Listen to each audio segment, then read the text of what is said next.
Good morning, everyone. I would request everyone to kindly settle down and put their phones on silent as we're about to begin shortly. Thank you.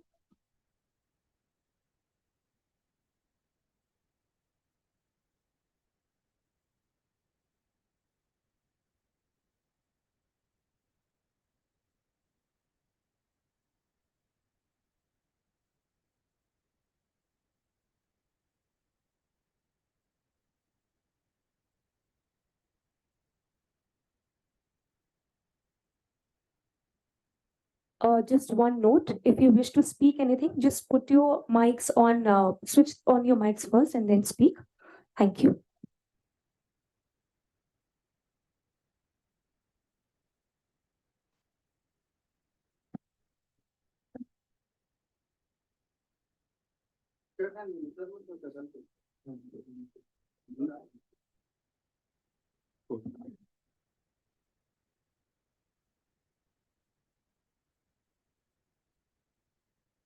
Good morning, everyone.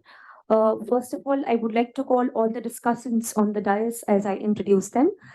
Professor Sanjay Kumar, he is the co-director at Lokniti CSTS New Delhi, a political analyst and a psychologist. Welcome, sir.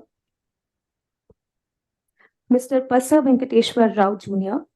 He is a freelance journalist who writes for Asian Age, Deccan Chronicle, The Tribune, and MoneyControl.com. Welcome, sir. Dr. Ajay Gudavarthi. He is an associate professor at the Center for Politics, School of Social Sciences at the Jawaharlal Nehru University, New Delhi. He is also a political theorist, analyst, and columnist. Welcome, sir. I would also like to invite on the stage the moderator, Dr. Manish Tiwari, Director, Institute for Governance, Policies and Politics.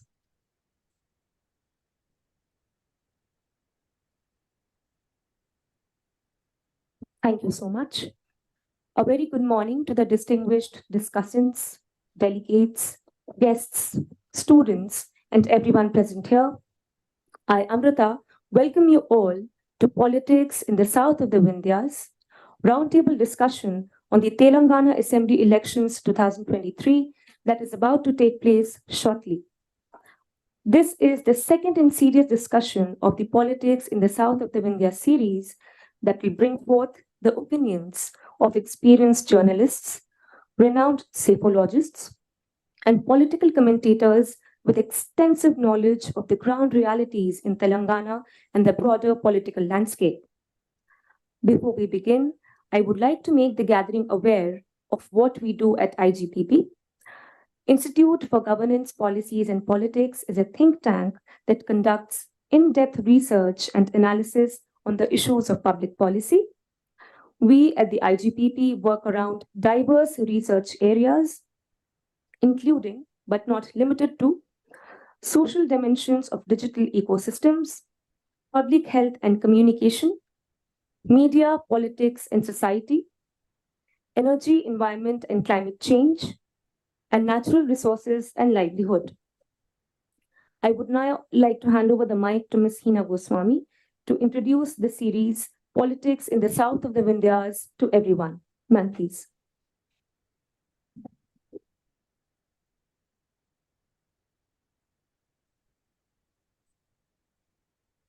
Hello, everybody. Welcome to Politics in the South of Vindhyas. A myopic view of democracy may make one observer feel that democracy is all about numbers. Whoever has the numbers, has the votes, forms the governments, rules the people. But anybody in the slightest bit acquainted with the Indian politics, with the Indian democracy, will tell you that democracy is not just about numbers. It's more about sentiments, ideals, representations. We might at times lag in ensuring that our sentiments are equally represented in our politics, and more so in electoral politics. One look at news cycle will tell you that there are always people, issues, sentiments that are better represented than others. And one of the easiest fault lines in India, in the Indian polity to observe is the North-South divide. And the reasons for it are not always clear. There are such cultural variations, linguistic variations, and complex societies such as India that we might not always understand why this north-south divide. And one is left to wonder why leaders of the Hindi heartland are projected as national leaders, even when they enjoy popularity only in few pockets. One is left to wonder why leaders of the southern states are counted only as important allies, sort of supporting characters.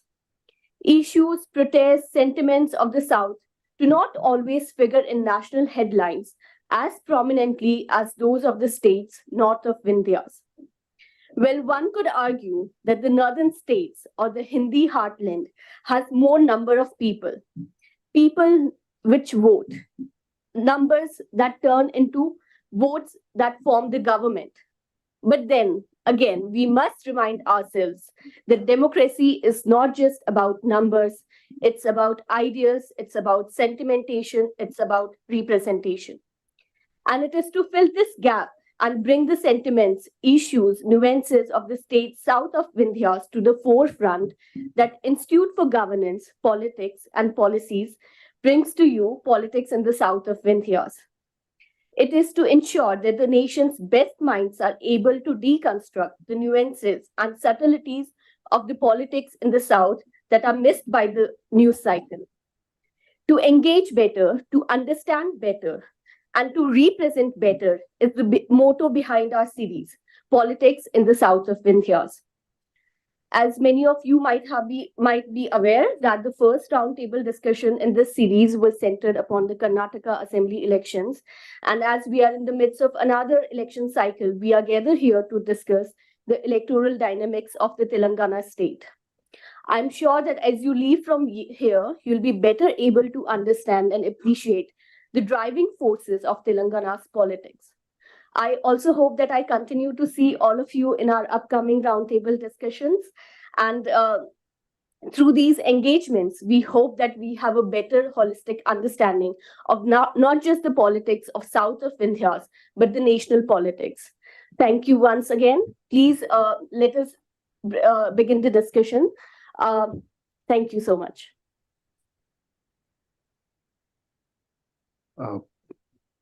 Thank you so much. I again welcome all of you from IGPP. And I also would like to welcome our online guests. We have Shri Yashwant Deshmukh from the Sea Voter. He is available online. We have Pradeep Gupta ji from Access My India. And we have Ravi Reddy ji from Hyderabad, the resident editor of the Hindu in Telangana. And we have Sajjan Kumar, the research fellow with the Prime Minister's Museum, formerly the Teen Murti Museum. Varghese George, the resident editor of Hindu in Delhi, could not join because of some freak incident. But this is what we have. So welcome all of you, please. Thank you so much for being here. I would first like to begin with Yashwant ji.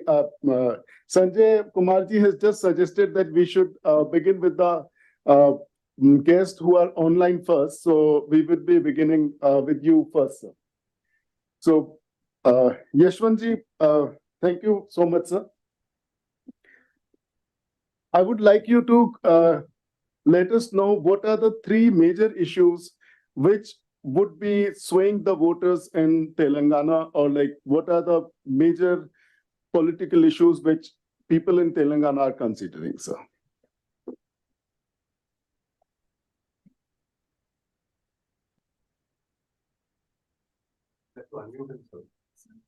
Sir, you are mute. Please unmute you. Are you getting my voice now? Are you getting my voice now? Yes, we are getting it. All right. Thank you. Thank you for the invitation. Thank you for this opportunity.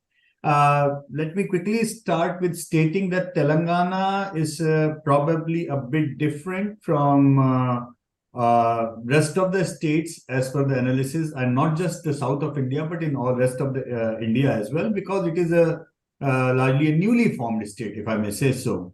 And there has been a very important identity politics issue of separate Telangana, which has been overriding all other sentiments and emotions of politics, including governance and including anti-incumbency. So far, it's been 10 years.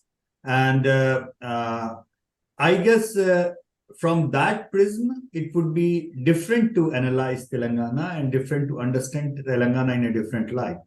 However, whatever the data that has been suggesting so far, it seems that Telangana is now on the line of getting normalized. As I say, normalized as in when they are likely to now vote more on the issues of governance at this point of time and less on the issues of Telangana identity or Telangana affinity as such.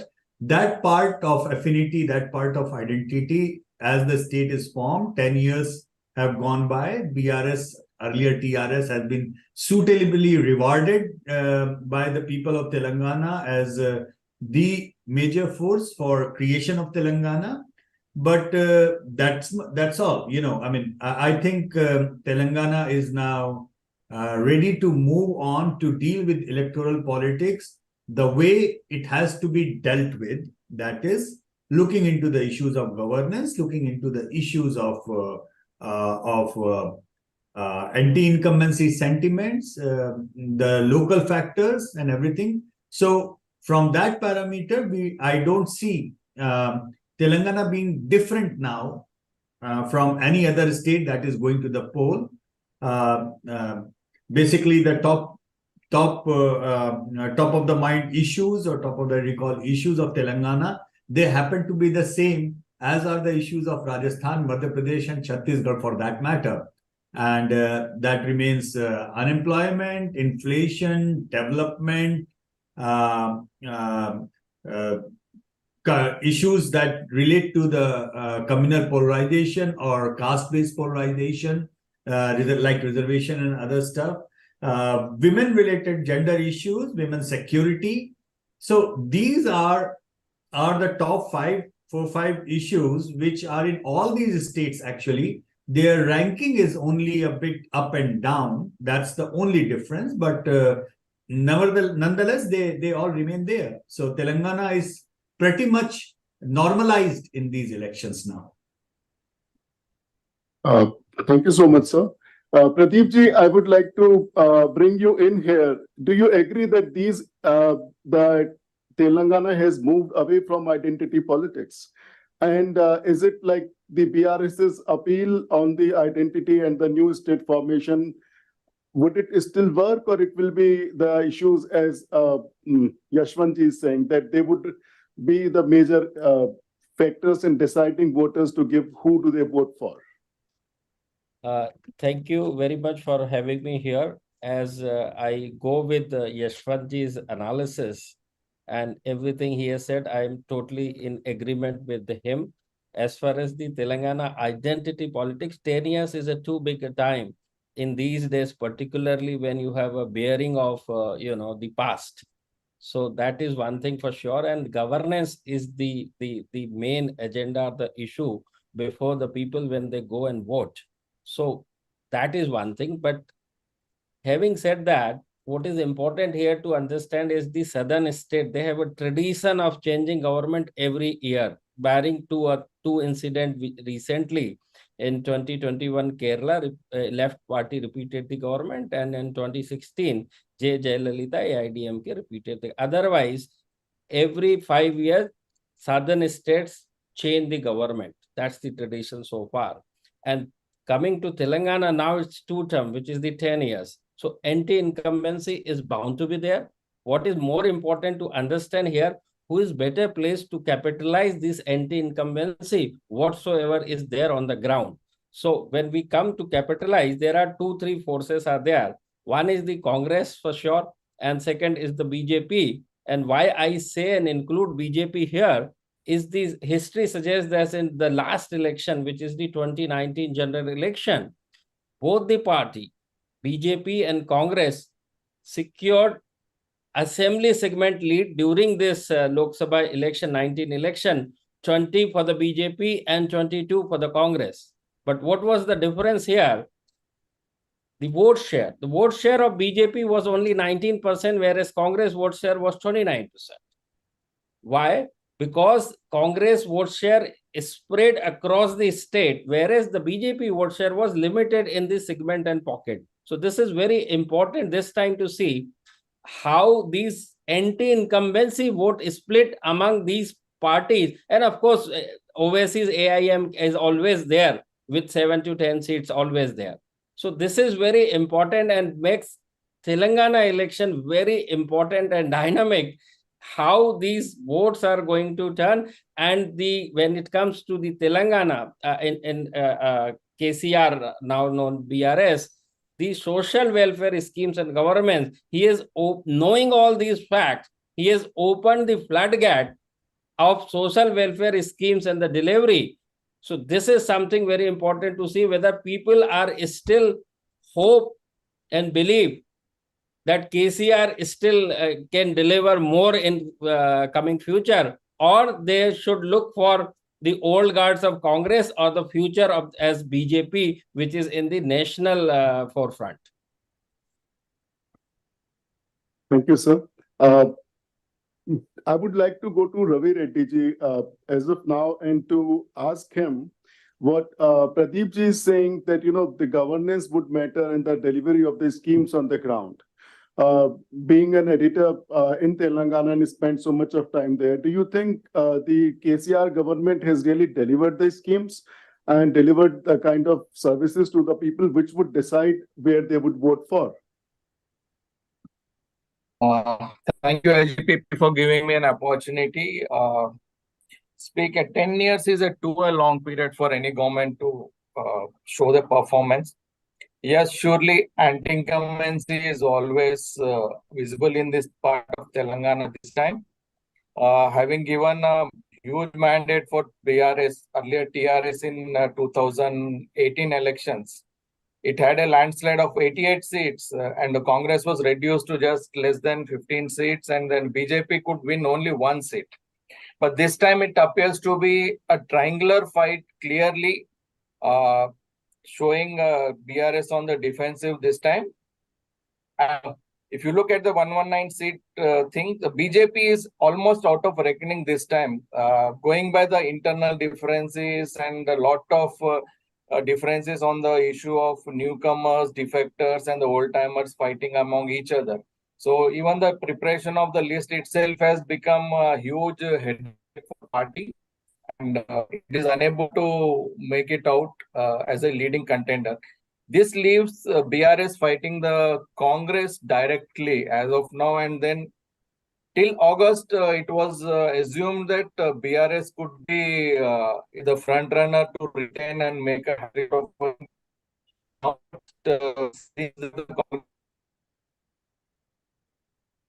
anti-incumbency is surely there among several sitting MLAs who have been nominated this time. There's a lot of anger among the voters against the local legislatures. But if you see the last two assembly elections in Telangana, 2014 and 18, it is the charisma of KCR who has single-handedly ensured that the party wins the elections. And he is ably supported by his son K.T. Ramarao and then daughter Kavita and nephew and Irrigation Minister Harish Rao. These are the 4 faces of BRS in the state, and the MLAs are just a part and parcel of the party, but it's entirely the 4 leaders who are literally running the show. And this time, if you look at the welfare schemes, yes, lot of welfare schemes have been introduced over a period of time. Particularly, if you see, one is Raitu Bandhu scheme, that's providing financial assistance to all the farmers, 15,000 a year.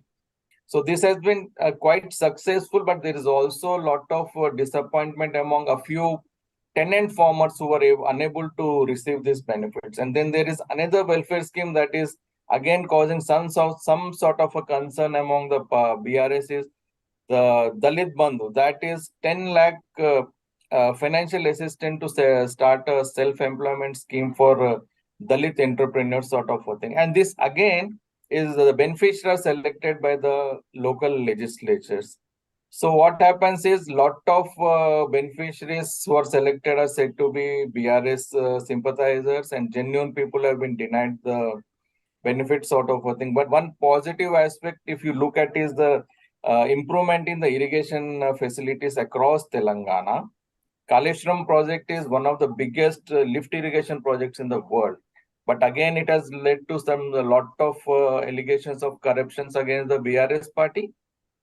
And now it has taken like that's the becoming one of the biggest election issue as of now. If you look at the corruption, because yesterday Mr. Rahul Gandhi was in Hyderabad, he visited one of the projects of Kaleshwaram, that's Medigadda, which had a leakage last week. And he has now started a campaign saying that Kaleshwaram has become an ATM for the BRS government to mint money sort of a thing.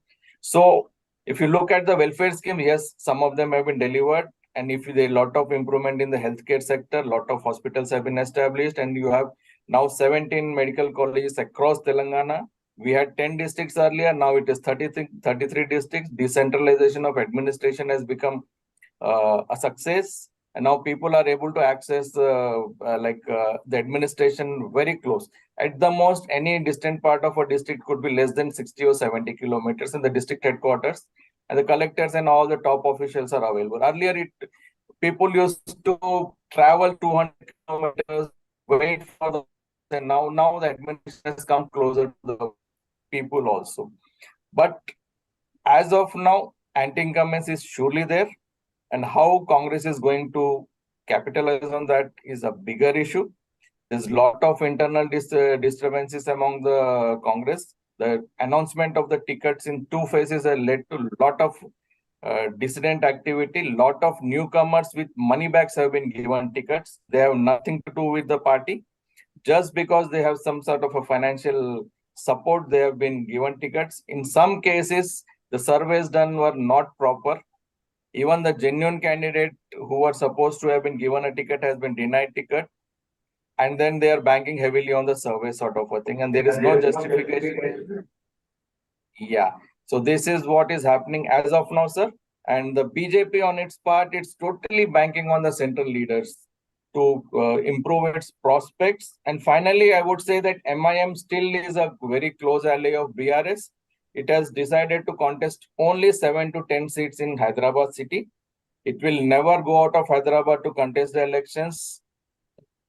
Otherwise, the chances of like MIM eating into the BRS vote will surely be there.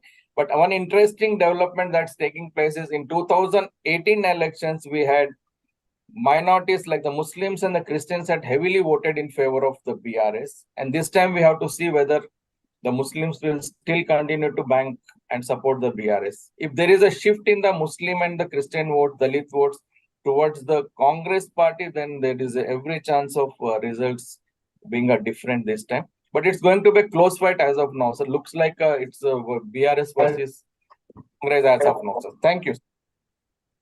Thank you, Raviji. So I would like to bring in Sajjan, who is right now in the state, is on the ground. Sajjan, what is your observation? Who is better equipped to get the anti-incumbency vote? And the split in the anti-incumbency vote, who it would it benefit the BRS, or that vote would be consolidated somehow? Thank you.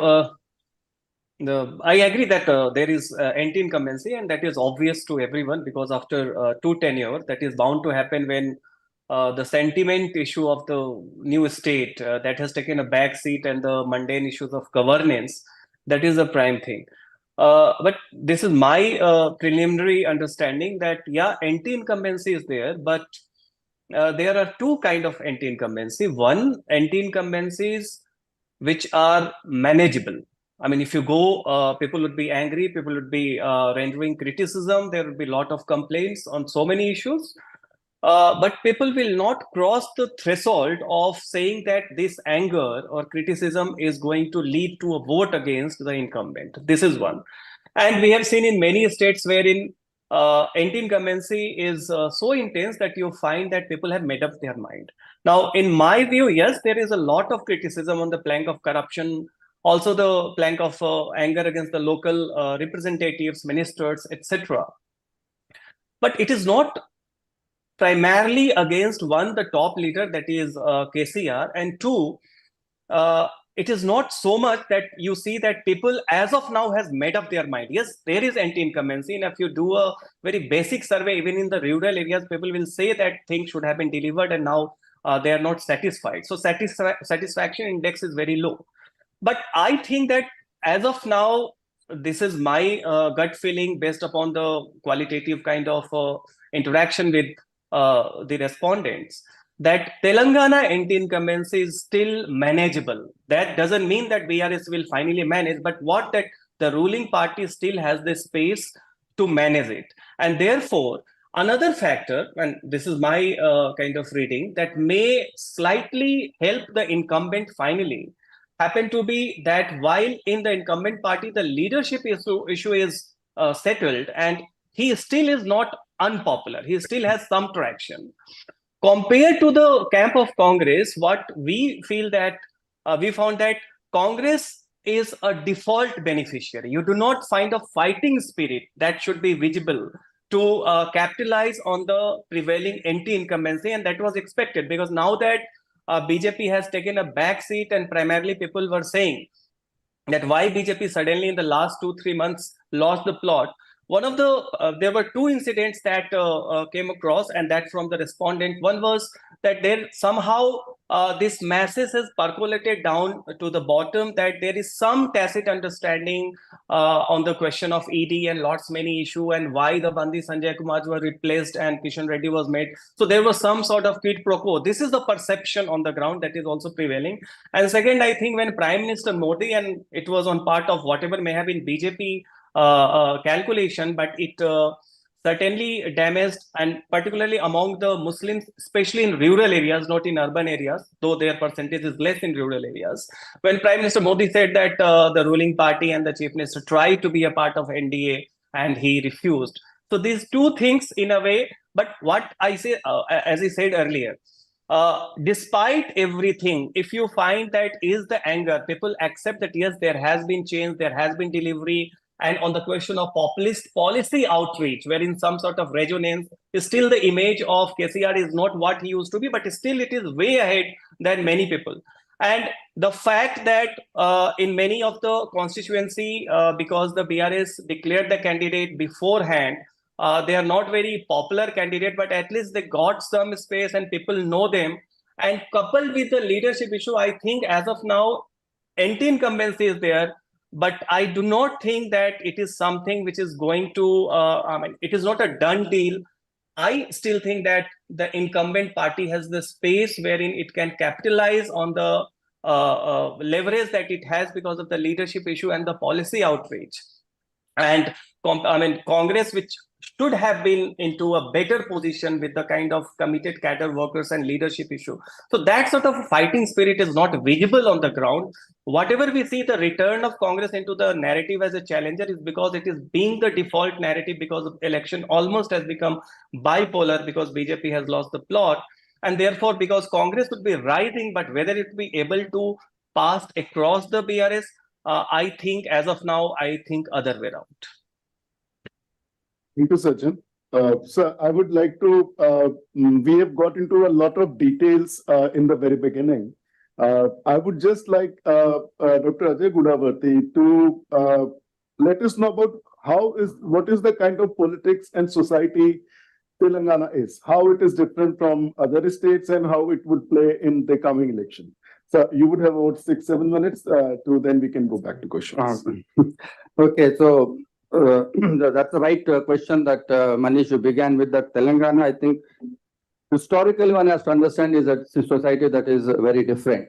Therefore, this movement in terms of Telangana identity is not, neither was it a linguistic identity nor was it a regional identity. It was an identity based squarely on issues of development. If you remember, the initial slogan at the formation of Telangana was Neelu, Nidhulu, Niyamakalu. That is, it's issues of water, resources, and employment. These were the three major slogans in terms of formation of Telangana. So there is no question of identity Telangana identity not working because it's squarely related. And the second slogan at the formation of Telangana was Samajika Telangana. That is social equality. Telangana for social equality. That was the second major, social democratic kind of imagination around, which is foundational to the imagination of Telangana. Therefore, I don't think there is a question of Telangana identity receding. This conversion of TRS into BRS of Bharatiya Rashtriya Samiti, I think one major loss has been a loss of a regional connect to that kind of a regional local imagination of Telangana. So that's one major, I think, miscalculation on the part of TRS. Second major issue is in terms of very formation of Telangana was linked to agrarian crisis. So TRS did well in terms of bringing water, in terms of new irrigation projects, Kaleshwaram Dam, there was Bhagirathi, and there were other projects. But Telangana today, by ADSI statistics data, is fourth on farmer suicide. And most of this, the Raitu Bandhu scheme that where they're giving to the landowners, most of them tenants who don't get that funding, and tenants are up to 75 to 80% of those who are tilling the land are tenants, and they belong to mostly OBC background in terms of intermediate caste and OBCs. So that is the second major issue that has created a rural discontent against KCR's government. Third major discontent is among youth and students. Telangana has a massive rate of employment, which is up to a tune of 15%. And still there are, as of today, the latest data I was checking, it's 1.91 lakh posts lying vacant in terms of government posts. So there is a massive discontent in terms of youth and unemployment. KCR government went in for abject neglect of higher education. University posts have been left unfilled. Universities are starved for funding, and you would be surprised to know that most state universities did not have a vice chancellor appointed for last 3 or 4 years. They were all running. So there was a clear contempt. And this is again linked to my fourth point. This neglect is not just a casual neglect or a fiscal idea. This neglect is linked to the fact that youth played a very important role in formation of Telangana. Osmania University was one of the hotbeds of Telangana movement. And KCR ran into a problem right at the beginning of the formation of his new government with youth and students in Osmania University. So my fourth point is precisely this, that this youth now is back to that protest. So for protest, there is another famous phrase for Telangana, it's called Udyamala Gadda, which means that it's a land of protests. So Telangana has this very long history of Telangana armed struggle. It had a Maoist movement, which had a very strong civil society presence.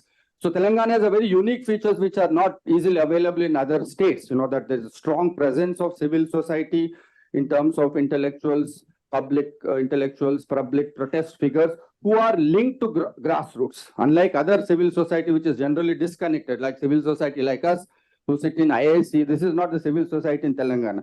It has very close links to grassroots. And this was through the formation of Telangana Vidyavantura Vedika. This is the organization which was at the heart of the Telangana movement. I just was in Telangana a couple of months to deliver the Jaishankar Memorial Lecture. Jaishankar is supposed to be the father of Telangana. I delivered his 12th Memorial Lecture. On the same day in the afternoon, this Telangana Vidyavantura Vedika had a congregation of 50 such civil society organizations coming together and taking a concrete program of going to grassroots, which is a replication of what happened in Karnataka. Karnataka, 100 civil society organizations came together, campaigned for 6 months. And their campaign was not to say that vote for Congress, but their campaign was to say, don't vote for BJP. Okay, so similar campaign is happening in Telangana now, that these 50 civil society organizations, which were part of the JAC, that is the Joint Action Committees, that were part of the movement for formation of separate Telangana. It is the same leadership now which is discontent with Telangana government, with some of you might have heard, Mr. Kodan Ram, who has formed the Telangana Jana Samiti, which is another political outfit which has now decided recently to work closely with the Congress party. So Congress is having a traction partly because that one BRS moved into national figure, and partly because the Congress is now occupying this protest space, that they're increasingly taking on social activists, social protest activists, making those social demands that were at the formation of, right at the heart of Telangana. Fifth point quickly would be the rise and fall of BJP, that which other speakers touched upon, that BJP at certain point looked like there was a surge because partly they grew because of the OBC support, because of the discontent among the tenants. Those were the OBC intermediate sections which were shifting to the BJP. But obviously BJP, instead of taking up that agrarian agenda, instead of having that development, BJP is one of the problems of BJP is that it has one pan-India slogan, the same common agenda, whether in Bengal, whether in Tamil Nadu, whether in Telangana, which is to polarize. That single narrative. So they also came to Telangana with the slogan of renaming Hyderabad with Muslim presence, old history of Razakars, Nizam. None of that agenda really worked. That's one major reason. Second reason is the common perception that BRS, BJP, and AM are together. So that's one major popular perception. The three of them have a tacit agreement. Therefore, it is actually a bipolar contest between BRS, BJP, and AM on one hand and Congress on the other hand. One of the reasons why Congress is getting this massive traction is it has now by default become the most dominant opposition party. And that's one reason why Muslim votes also in a big way could shift to Congress this time because of their anger with OIC, who is in tacit agreement with BRS, which is in turn tacit agreement with BJP. So those are the five dominant issues which I feel are, election results are very difficult to predict in India because sometimes you can have, Sanjay would tell you better, lesser vote share and more seats. So India's first past post system distorts the entire electoral outcome. It's very, very difficult to guess what the outcome would be in terms of concrete seats. But there is definitely a traction. It is not merely an anti-incumbency kind of a thing, but there are concrete social issues. And the Telangana has been one movement, one place where we have had unprecedented public mobilization, perhaps after JP movement. Now, every district, every village had a joint action committee as part of separate. None of the other smaller states like Chhattisgarh, Uttarakhand had this kind of popular movement. Telangana is connected to grassroots through middle class and public intellectuals and media. That's partly that has the background of left politics and all of that. So given these specificities, I think these issues, I think, is what we should discuss, what will finally matter and might lead to a shift in the mandate as of now. I would thank you so much. I would like to bring in Parsa Venkateshwar Raoji. You have been observing politics of Telangana for such a long time. And when we talk about the protest movements, and as we are saying, like there is definitely something on the ground which is helping the Congress party. What is your observation on that particularly? Do you think it is something which would really make an impact in an electoral outcome? Because till now, one of the major issues with most of these movements is that they do not get a favorable electoral outcome because politics becomes a little different from the protest movements. So what is the case, and what is, if you could kind of tell us more about in a historical perspective, sir? I think the major problem in Telangana is the political democracy. When the parties come into power, how do they function? And like in BJP, the TRS is dominated by K. Chandrasekhar Rao and his family. That is known. And the democratic functioning of the government is also not very visible. That all the welfare schemes are done. So welfare schemes are attributed to the generosity or the beneficence of the leadership, and the leadership is K. Chandrasekhar Rao and his family. It is not something very peculiar to Telangana. We are seeing it in the BJP also. BJP again is Mr. Modi symbolizes the party. Mr. Modi symbolizes the achievements and the programs of the party. So there's a democracy deficit there in the governance. It should have been, if Ajay's observation is very valid, that there is a lot of popular movement, mobilization, organization at the grassroots level, at the district level, and people are very articulate and they have been fighting, which is very true. It has been a very popular struggle. But surprisingly, it's one of those inexplicable things. The man who benefited most from the Telangana movement was Mr. Chandrasekhar Rao, though his contribution was not very high. The only thing he did was he was very consistent saying that I want Telangana, and he was in the political arena. Even when he had only 2 seats in parliament, he would stand up in the Lok Sabha, in the well of the house, and say, we want Telangana. So there's a certain persistence. So when it came to elections, then he was able to take advantage of that. Now, this is a major issue in Indian politics, and it's not just with Mr. Modi at the center or Mr. Chandrasekhar Rao in Telangana. We are seeing it in Orissa, where Mr. Naveen Patnaik is the face, and he has lasted for nearly 20 years now.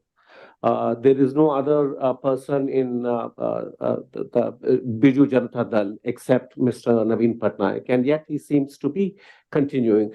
There's a certain passivity. Of course, there's a lot of difference between Telangana and Orissa in terms of social structure and urbanization and all that. Telangana is slightly better. The advantage of the welfare schemes which he has announced is derived from the better revenue position of Telangana because of Hyderabad. Hyderabad is the only place, and it is true of the whole of Andhra Pradesh when it was united. It is a very unfortunate thing that Andhra Pradesh, which is now Andhra, was once dominating the combined state. And they were considered the very rich people, the people from the coastal Andhra, and they came and invested in Hyderabad and all that. But Andhra itself remained very poor. So after bifurcation, the Andhra Pradesh state wanted a special status as in Bihar. But Telangana benefited because Hyderabad remained, and it was inevitable that Hyderabad should remain with Telangana because it's part of the geographical thing. It's in the center of. So some people in the run-up to the Telangana formation suggested, oh, why can't Hyderabad be like Chandigarh? So they didn't know the geography of it. Hyderabad is purely Telangana and there is no other go. But the parallel between Hyderabad and Bombay becomes very important. Like the people who are driving the economic growth in Telangana through Hyderabad are the Andhra investors and capitalists. There is as yet no growth of the Telangana entrepreneurs or the Telangana capital or investment taking place. It's something like Mumbai. Mumbai was a bone of contention when Gujarat and Maharashtra were formed. But Mumbai was dominated by Parsis and Gujaratis, businessmen, and they still do. So Mumbai is the engine of growth of economic prosperity for Maharashtra. So Hyderabad remains the real center point of economic vibrancy. And the revenue that the government gets from Hyderabad can now be used to cross-subsidize what is happening in the districts. The question to be asked is real development taking place in the districts or not? And the migration figures should explain that a lot of poor people migrate to other states for labor. And the one major development, it's a social development, economic development, is even towards the formation of Telangana, a lot of Telangana middle class people have migrated to the United States. Now, that was a phenomenon peculiar only to the Andhra region, where the Andhra people, the middle classes, migrated to the United States and became the middle class there. And when some of them came back and they invested in the state, in Hyderabad, of course, not in Andhra. So similarly, the Telangana middle class, which has migrated to the United States and gained education and then came back. And the really good example is of the Chief Minister's son, K.T. Ramarao. Now, he carries that sophistication, the communication skills. Of course, his communication skills don't really go with the rural population of Telangana. I think it's Mr. Chandrasekhar Rao who is the down-to-earth, homely communicator who stands. That is why he's important. He's the fulcrum of the party.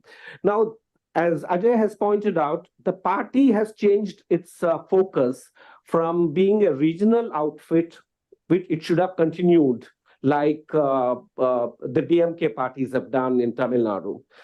Have a strong local base and then see whoever comes. But somehow, for some reason, Mr. Chandrasekhar Rao wanted to enter into national politics. And then this is going to play a key factor in the elections this time. He wants to hand over the succession, his son, to become the chief minister in Telangana. He wants to, I mean, that is the original plan, that he will move to the national politics.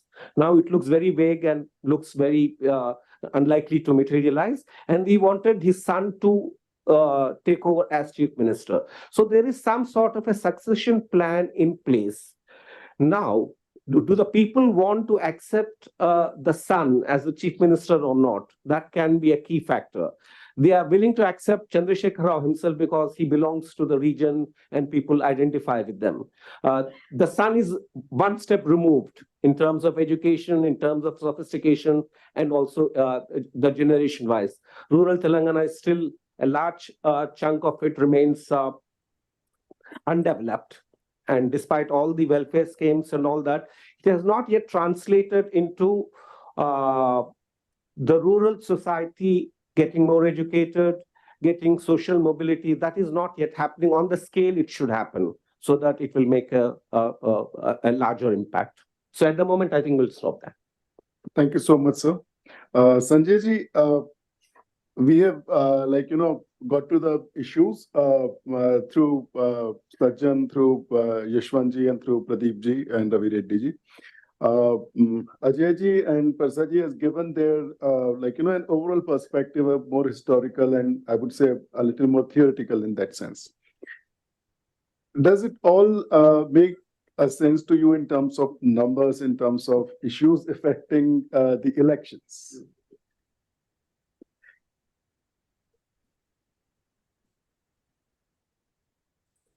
No, I think Ajay has already mentioned that giving numbers is very tricky. So it is tricky. But let me go by one. I have been hearing all the speakers.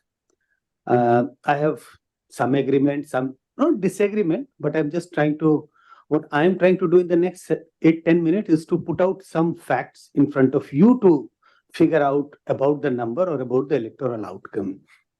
First, about identity politics has receded. I think Ajay has already made that point. That if I got it correct, if I got it right, that I don't think identity politics has receded.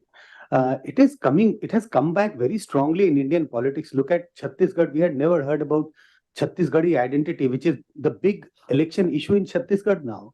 So slight disagreement or maybe a different viewpoint. I don't think identity politics is on the decline in Telangana. It is there. Many people are talking about 10 years is a long time in Indian politics, being the chief minister. And that is why this one word, strong anti-incumbency, if some people have not used the word strong anti-incumbency, but I think there is a general agreement that there is an anti-incumbency and it is bound to happen because KCR has been the chief minister for 10 years. Let me give you more than 10 examples of people who have been the chief minister for more than 10 years. And now it's up to you to think whether is there a rule that if you are a chief minister for 10 years, anti-incumbency is bound to happen. You can figure out, Pavan, look at the states in the eastern side and the same stretch. Pavan Chamling, Sikkim, 20 years. Jyoti Basu, West Bengal, very long time. 32 years. Manik Sarkar, Tripura, 25 years, 20 years chief minister. Naveen Patnaik, who's referred just now, 20 years. Shivraj Singh Chauhan, who is the current chief minister. I'm saying he was the chief minister for 15 years in a row. Tarun Gogoi, Assam, most of the states in the eastern belt, eastern coast. Tarun Gogoi, he was the chief minister of Congress in Assam. He was from Congress, chief minister of Assam, 15 years. State where we are at the moment, Delhi, Sheila Dikshit, chief minister for 15 years. Raman Singh, Chhattisgarh, the state which is going to poll chief minister for 15 years. Narendra Modi, when he was the chief minister of Gujarat, 15 years, more than that. So the point I'm trying to say is that there is no thumb rule that if you have been the chief minister for 10 years, anti-incumbency is bound to, creep in, and you are bound to lose elections. So that's one point, that 10 years is not a thumb rule. We should look at the data, at least the past data, carefully. But am I making a point that there is no disenchantment? No, I'm not making that point. There is disenchantment. I don't think that BRS is going to perform the way they performed in 2018. But we should also not forget it was a massive performance of BRS. And that is why I would stick my neck out and I would say defeating BRS is going to be very, very difficult. Almost, I would say, next to impossible by Congress. And why do I say that? Look at the vote difference between BRS and Congress in the last assembly election. 46 and 28%. It's an 18% gap between two parties. And imagine for a party covering 18% gap, it's not going to be, it has never happened almost. It has never happened in Indian election that a party has covered 18% gap in the next election. And that too by a party which is not at its best, Congress. I will cite some data again on that. Between 2013 and 2023, 10 years, 10 long years, almost 23 assembly elections, major states. I have tried to figure out the data for that. And out of these 24 assembly elections, there have been 15 instances where the gap between the ruling party and the runner party was more than 7-8%. 7, 8, 9, 10, 11, 12. When these states went to poll in the next round, say 13, 18, 14, 19, second round, there have been only 2 instances when the party which has won the previous election with a huge margin, and I'm saying the margin was only in the range of 7 to 11%, 12%. Only 2 instances that party lost the next election. All other instances, the party won the successive election. And what were the 2 instances? One is Punjab. Congress has won the previous election with a huge margin. The margin was 7 or 8% over SED, Shiromani Akali Dal. Congress lost the last election. But what was the main reason? There was a defection, there was a split in the Congress. Amrinder Singh split. He was the incumbent, he was the chief minister till few months before the election, and Congress lost that election. And the other is Himachal. BJP has won the previous assembly election with a margin of 8% votes over Congress, and Congress covered that up. And Congress won the elections in Himachal. But remember, yes, victory is victory, and this is connected to what Ajay was referring to. Number of seats, if you look at the number of seats between Congress and BJP, it's a huge margin. Looks like a landslide victory. But look at the vote. Just 50,000, less than 50,000 difference between the two parties. So the point I'm trying to make is that covering 18% gap is going to be a massive exercise, because I have not seen any party covering such a big gap, at least during last 30, 40 years. No political party has been able to do that, covering 18% gap. Why people tend to believe that Congress is ahead, Congress might win election, and there has been reference to that. Muslim vote. If Muslim vote shift to Congress, if Christian vote shift to Congress, then BRS will be in a trouble. But what is the percentage of Muslim vote in Telangana? And what is the percentage of Christian vote? Even if all the Muslims vote for Congress, even if all the Christians vote for Congress, even then Congress can't win. Muslims are 12.7% of the population, and Christians are less than 2%. So even if you assume that 90% Muslims vote for Congress and 90% of Christians vote for Congress, even then covering this big gap is not going to be easy. So I would leave here at this moment. I'm not giving any numbers. I'm not in a position to give you any numbers, but I've cited some evidences, some data, some evidence in front of you to think. Leave aside the number. If you want to think, you can think about the numbers, but just you can imagine what may be the what may be the likely electoral outcome when we get to know the electoral outcome on the 3rd of December. Thank you. Thank you so much, sir. With this observation, I would like to go back to little to, I think, what you spoke on another TV channel on 28th of October in a show of Rajdeep Sardesai on India Today TV. You reiterated that Congress is picking up, but it has not picked up as fast enough to overtake the BRS. And Pradeep ji was saying in the same show that there is a huge anti-incumbency.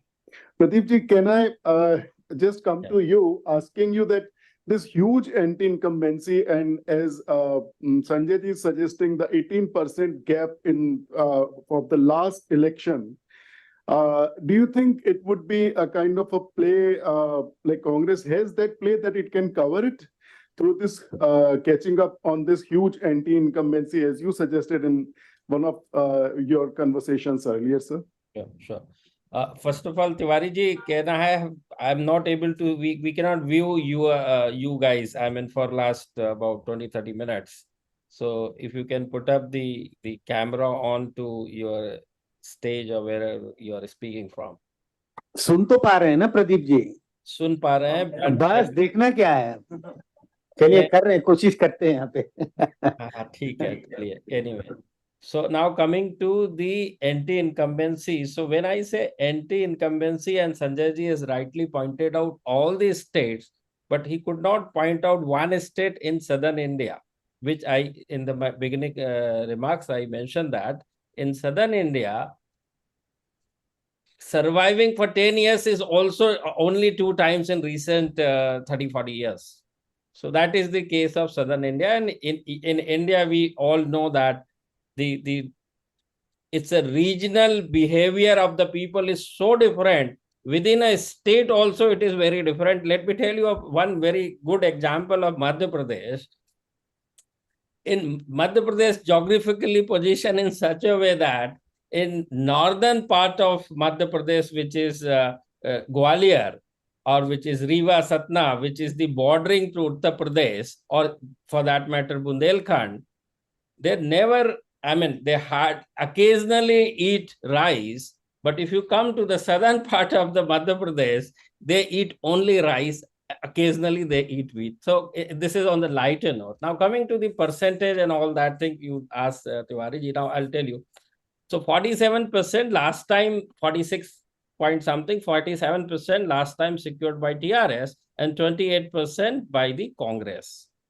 Now, what had happened in general election, now Congress moved from 28 to 29% and BJP moved from 7 to 19%. Though it was a national election, dynamics are different. Fully agree. But both the parties are a national party when it comes to Congress and BJP. Now coming to the 47%, I am still saying there is a good amount of anti-incumbency for sure. The question is, in the beginning only I told, how these anti-incumbency vote likely to be capitalized. When I say capitalized, how they get split among the Congress and the BJP. If last time it was 47%, if 10% reduced from TRS, then if all these 10% shifted to 100% shifted to Congress, then it will be 38% for the Congress and 37% for the TRS. But the question is whether all 100% is likely to shift to Congress, or 20 or 10 or 30% is also likely to shift to BJP, which was the case in general election, which is the case in point with us, which is in front of us. So this is very important to see. And now coming to the anti-incumbency vote, whether it will reduce to 10% and add to the Congress to come as a number one party. See, what happened is, even Muslim vote, forget the Muslim vote, we all know that though it is 13% Muslim votes in state, but the consolidation of these Muslim votes in Hyderabad and hardly 5, 6, 7% spread across the Hyderabad. And when it comes to Hyderabad, the most likely beneficiary of these Muslim votes is the Oasis party. So that is not going to happen for sure. What is more important here is that in these days, which is very difficult, and particularly in all these states Sanjay ji has mentioned, is the eastern state largely, and Madhya Pradesh and Chhattisgarh also comes under Bimaru state. Their demography and cultural pattern is totally different than the southern state is so well educated. They need change or the result in a rapid fire pace. That is the reason why they keeps on changing the government. So I'm not saying that who is winning or losing. Again, I am saying it is very much possible that, and what had happened last time, Congress had done the monumental mistake by aligning to the TDP, which was seen as anti-separate Telangana state. And this was the precisely reason why Congress lost very badly, and though they paved the way for the formation of the Telangana, being in the central government, Manmohan Singh Sarkar in 2013. Congress lost very badly here in Telangana, and what had happened in Andhra Pradesh, TDP lost so badly, they could win only 22 odd seats out of total 175. See the difference. So when it comes, and YSRCP could secure 152 seats. What's happening here? The massive surge happened and consolidated in favor of YSRCPC. So this is what had happened. So it is a matter of only 10% reduction in the vote share of TRS, which is reduced to 6% in 4 months' time, from assembly election to general election in April. 6 percentage point reduced for TRS, 41%. So it is very likely that TRS or the vote share can reduce by more than even 10%, very likely. But the question is, who is going to get benefit out of these 10%, whether all or bulk of it is shifting to Congress or some is shifting to BJP. This split of vote will decide the fate of the Telangana, who is going to rule in the coming election. Thank you, sir. I think one of the points which you are making about the Congress party, I just want to add, like, one of the major issues Congress is picking up is corruption. And the BJP vets BRS kind of campaign which they are doing around. So do you think, Sanjay ji, these kind of campaigns are really getting Congress anywhere in different other states also? Maybe in a, or like, what do you say, sir, about how much these campaigns would really contribute in terms of vote?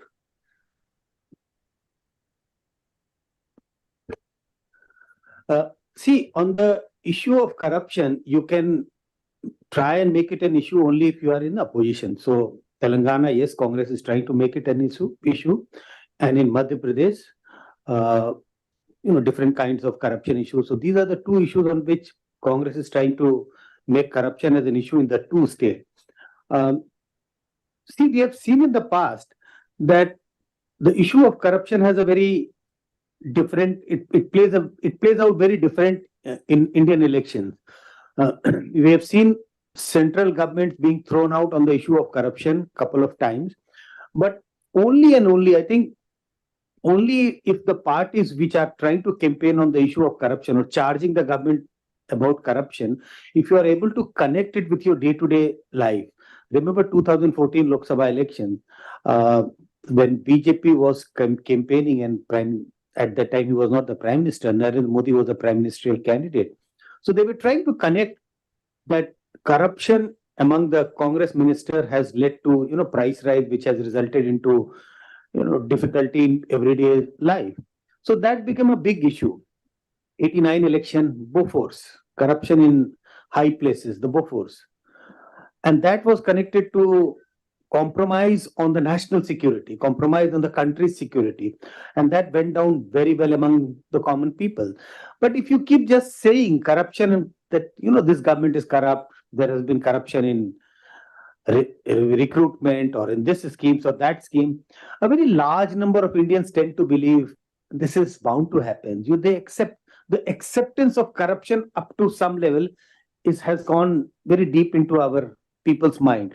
So some degree of corruption is all right. People think this happened, unless until you are able to connect it with something bigger. Bigger means 89. It was compromising national security because people have bought, what do you call the Bofors stove? So I don't think every election we keep hearing different parties campaigning on corruption. But if you talk to the people, when you get an opinion from the people, we don't get a sense that people are really, really concerned about corruption as an electoral issue. They are not voting on this issue. Not very large number of voters vote on this issue. Ravi Reddy ji, is the issue of the leadership in the Congress party, because as we are seeing, the major contender for the anti-incumbent vote is the Congress party, as everybody is agreeing that BJP is out of that race in a way. Do you think the leadership issue, particularly around Revanth Reddy and its own, dissident inside the party, would it impact Congress's chances? Not exactly as of now. As of now, the party has not named anybody as a chief ministerial candidate. But Revanth is always in the forefront as a CM candidate. But there are other Dalit leaders also, like the Congress Legislature Party leader Bhatti Vikramarka, who has also done a Padayatra, which was quite successful.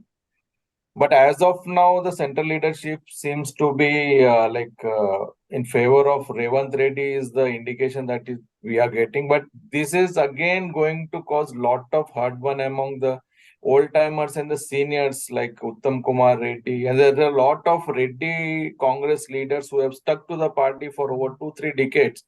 And Revanth is always seen as an outsider who has come from the Telugu Desam party and taken over as the president of Congress party in the state.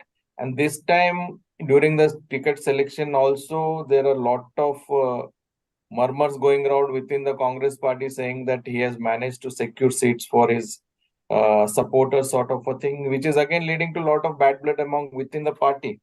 So it is to be seen if at all the Congress is able to make it cross the 60 seat magic figure out of 119. So then again, the leadership and who is going to be the CLP leader will be a big challenge for the Congress party. Something like Karnataka episode, wherein you had Siddaramaiah as well as DK claiming to be the CM candidate. Here again, if the party is able to win the elections, then the question of the next CM candidate will always be there. But Revanth seems to be in the forefront as of now, is what several insiders in the Congress say. But whether he is going to pick others to the post is again to be seen. So that is one thing, and then we have to wait actually. In fact, as earlier speakers were saying, I would just add 1 or 2 points to that anti-incumbency thing.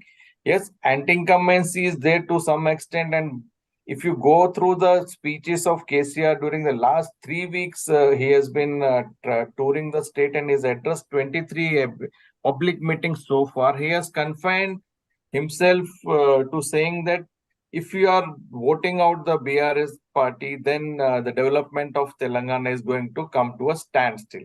I would say that the sentimental factor is always there. The people of Telangana still have a lot of sentiment and they will be carried away, because in the example is just 2018 elections, wherein Chandrababu Naidu's presence and Chandrababu Naidu's association with the Congress party led to the debate of Congress alliance. That was the grand alliance that is called Mahakutami. And we should not forget the fact that there are 28 constituencies in and around Hyderabad city, which is a major. See, we can say 1/3 of the constituencies are spread across twin cities, and they can influence the election also, out of which 10 or 11 constituencies are in Port City. So this again becomes a big issue, sir. We should not forget the fact that Hyderabad and its surrounding constituencies can make a difference. This time, a strategic silence of Telugu Desam party not contesting the election, and I should say the Kamma community that, or the people of Simandra origin who stay and settle in Hyderabad and several districts of Telangana can also make a difference in voting this time, actually. That's one thing. And then another fringe party is that of YSR Sharmila's, like Jagan's sister Sharmila, who is also contesting the election. Still, there is some few percent of sympathizers for YS Rajshekar Reddy. So that vote also is an important thing that we have to take care of. But we'll have to see. Congress leadership issue will not be settled so easily if it's going to come to power. So that's it, sir. Thank you, sir. Yashwantji, I just want your words on the anti-incumbency and whether this gap could be filled by the Congress party to defeat BRF. How do you see that? Well, I genuinely believe that this is an election for Congress to lose, and which, looking at the history and the way the Congress as an organization or the leadership has been behaving in the last 10 odd years, they have kind of developed a habit of snatching the defeat from the jaws of victory. So from that perspective, I would like to keep the option in my minds open that BRS can very well romp home again, simply looking at the way Congress, goes about the elections at large. Having said that, there is no doubt, let's not doubt that if there is an emotion or sentiment of change or sentiment of anti-incumbency is there.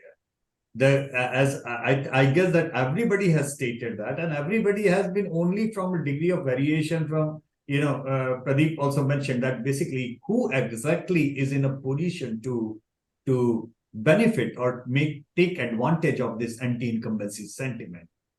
I mean, obviously, we discussed Congress, and Reddy ji simply said that, there are so much inherent and in-house problem as far as Congress is concerned, that even with the mood to change, with the huge anti-incumbency sentiment we don't know how much as a party it would be in a position to extract from that emotion. As far as BJP is concerned, this is the second time they are losing the state. Second time, because not in the recent past. I remember it was in 1998 Lok Sabha election when BJP almost polled on its own 20% votes in Andhra Pradesh. And if you take into account the Telangana state of as on today, BJP's vote share was more than 30% in 1998. And in 1999, they just gift-wrapped it and gave it on a platter to TDP, And since then, it has been always a downhill. And till a year back in our tracker, at one point of time, BJP was trending at almost 28-29% in Telangana. And it seems that they have again, for reasons best known to them, they have again gift-wrapped it and given it away. The only problem with this entire gifting is, earlier the BJP's core vote bank, which by the way, historically is the core vote bank of BRS in Telangana. If you know the political shifting of alliances in that way, the core support of the BRS happened to be a core support base of BJP at one point of time. But over a period of time, there are multiple anti things that are now working. Earlier, we used to think of BJP vote as an anti-Congress vote. We used to think of Congress vote as the anti-BJP or anti-TDP vote. But now there is a constituency which is called anti-BRS vote. And that anti-BRS vote is almost like 50% plus, even if you take into account 2018 election. So So, I mean, I get when Pradeep says that somebody has to reap that benefit. Somebody has to harvest that.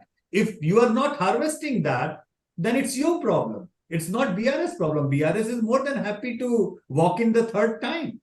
Yes, there are multiple states with pro-incumbency sentiment, In fact, I just authored a book called Pro-Incumbency Century, where I've argued that in the last 25 years, we have completely gone down in a pro-incumbency mood and sentiment. We are not there asking for anti-incumbency votes anymore. So things have changed a lot in as far as all India way of voters thinking is concerned, So, but on the one hand, there is anti-incumbency. On the other hand, there has to be a suitable party, suitable candidate, suitable leader to take in that anti-incumbency emotion and convert it into an anti-incumbent verdict. So one part is true. Second part is a work in progress. When I say work in progress, it is for the Congress to be in the work in progress. BJP is the second time work in progress. They have demolished their own work in progress brilliantly. I mean, that is, I don't know how they have managed to do it, but somehow they have managed to. Yeah. So all in all, it's going to be a good, keen contest because of the mood of change is there. Keen contest because the BRS core support vote is still there. There is a significant support base. I believe almost like every third voter still is there, which takes the chief minister in high regard by just virtue of getting Telangana in there. So it's for the Congress to lose this election, and it's for the BRS to not get nervous and keep its position intact and use the resources and the leadership and campaign in place just to replicate what they did in 2018, 5 years back. So all in all, that's how it is going to work out. Thank you so much. I have to run I'm constantly getting constant call from India today. I have a show there, so I'm sorry if I will not be continuing for that panel anymore. Right. Thank you so much. Thank you so much, sir. Ajay ji, what, you had spoken about what is there in terms of protest movements, people's movement, and what might not work. But when it's come to leadership, and when it is coming to what other people are saying, a kind of a common consensus, which we are seeing, it is the TRS advantage. What do you think would be working in terms of the BRS? I think because you also spoke about what might not work, I also want to hear what might work for them. Yeah, what might work for them is Congress. So in one of the meetings, I told Congress that when Congress loses elections, they know why they lose, because of corruption, infighting. But when Congress wins election, even they do not know why they won the election. So I think that's one. Today, even in Telangana, there is no pro-Congress wave. Now, my friend Chittibabu has just come, he was telling, it is an anti-TRS wave. So there is no pro-Congress because neither Congress has a clear alternate agenda, nor Congress has a leadership phase. And of course, there's a memory that Congress played a positive role in the formation of Telangana with Mrs. Sonia Gandhi's intervention. That's in the popular memory of Telangana. So the early part was Congress was seen as a enemy of Telangana. Now that has changed over a period of time. That now with Congress, people do realize Congress played a positive role in the formation of Telangana. So what therefore Congress is doing, I think in that sense, Mr. Rahul Gandhi is playing a positive role, is that if they connect with these protest politics, the way they did in Karnataka. Remember last time talking to Yogendra Yadav, and he said that he was part of that 100 civil society organization working actively. About 12 to 18 seats, he said, they made a difference in terms of the outcome of the results. If that experiment kind of clicks for the Congress, if they can, because now in the talk with Mr. Telangana Jana Samiti's president, Mr. Kodandram, who is closely connected with Telangana Vidyavantula Vedika, that will be some kind of a game changer. That if that connect establishes, because as people have pointed out, Revanth Reddy himself is an outlier. There's no great connect or, but if this agenda and the connect can establish, then it can be a wave. There's a possibility because that kind of an anger exists against TRS, not just because TRS has done misgovernance, because TRS has done fairly well in terms of welfare policies. But the expectations of Telangana were much higher. So the idea of Samajik Telangana, that's in the popular memory of Telangana. With that parameter, it looks like TRS looks like a failure. So one can see a way in terms of Congress more to defeat and punish TRS. That is how I'm reading the situation. Sachin, you are on the ground. Do you see, is there a kind of a way for any punishment for the VRS, or like are people what is there for in favor of the leader KCR particularly? How do you see that? Yeah, it varies from region to region, and I mean, which section of the respondent you are talking to. So if you talk to, say, in and around the Hyderabad and regions wherein you find students and find some activists, certainly you find the kind of not only default sentiment, but also a sort of clear-cut vision, agenda, how things should change, and therein to defeat the ruling and incumbent party. But as you move I mean, to the rural area and outside Hyderabad in some other parts, and you talk to the people who are not much invested into, activism, and therein 5 years, there is a sort of dissatisfaction and some sort of criticism also, but it is not something wherein there is a desire to punish the incumbent. And that is why at the beginning I said there are two kinds of anti-incumbency. One is manageable and other is unmanageable, which the incumbent.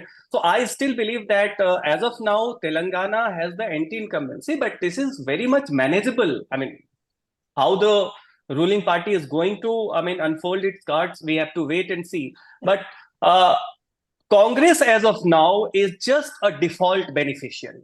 You do not see any kind of investment by the party or a very concerted or a very symmetrical effort, be it about, yes, some sort of promises are there. But in Karnataka, you have Siddharamaiah, who was a swing factor. You have DK Shivkumar, who was a managerial personality. And then there was an anti-incumbency. So there are factors who took the leverage of the anti-incumbency. In Telangana, that sort of factor, you do not have a swing leader, you do not have a managerial leader. In terms of management, the ruling party has the advantage. In terms of the swing factor, yes, there is anti-incumbency, but chief minister still is kind of way ahead of any other leader, all parties combined. So therefore, people are going to oscillate between two sort of sentiment. One, anti-incumbency is there. Should there be a change? Yes, but then you need some sort of conduit for that change that is missing. Another sort of sentiment is, and that is going to happen, wherein the chief minister is going to make a very intense, emotional and personalized appeal, and we have seen KCR is very popular in terms of massive policy outreach, and that has worked on the ground. It is still doesn't have the kind of positive sentiment which was there, but still it has relatively better reception. We have seen in Bihar also, wherein you go to the field and Nitish Kumar is someone, you talk about him, every section will criticize Nitish Kumar. But remember in the last phase of Bihar election in 2020, when he appealed that this is my last, and I'm not saying that KCR is going to say last, but it's just about when a leader who has delivered on the ground, in spite of all the criticism, makes an emotional appeal, then people do make their change. And we have seen in the last phase, suddenly you find Nitish Kumar, who was also betrayed by BJP, along with RJD, who were cornering him. So that is why we must remember that KCR still is a force, and his appeal, his sentiment, and mind it when he is saying that, if BRS is out, he is not affected, he will go and start living in a farmhouse, all sort of a thing.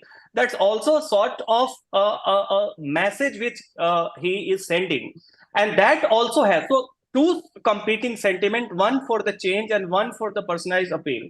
Both need some mechanism to translate into reality. And that mechanism in terms of the leadership, resources, party structure, I feel is weighing more in favor of the incumbent, that is the BRS. And therefore, despite all the kind of logical discussion, logical kind of inferences that we are withdrawing, they are kind of a normative desire that it should happen that way. What we see that overwhelming people on the ground, I think in the last moment, until now have not made up their mind to defeat and to punish TRS. Yes, there are anti-incumbency, but I think that BRS would be in a position to deal with it and perhaps retain Telangana. Venkatesh Raoji, do you think this emotional appeal, if he makes that and this whole emotional factor works in a state like Telangana?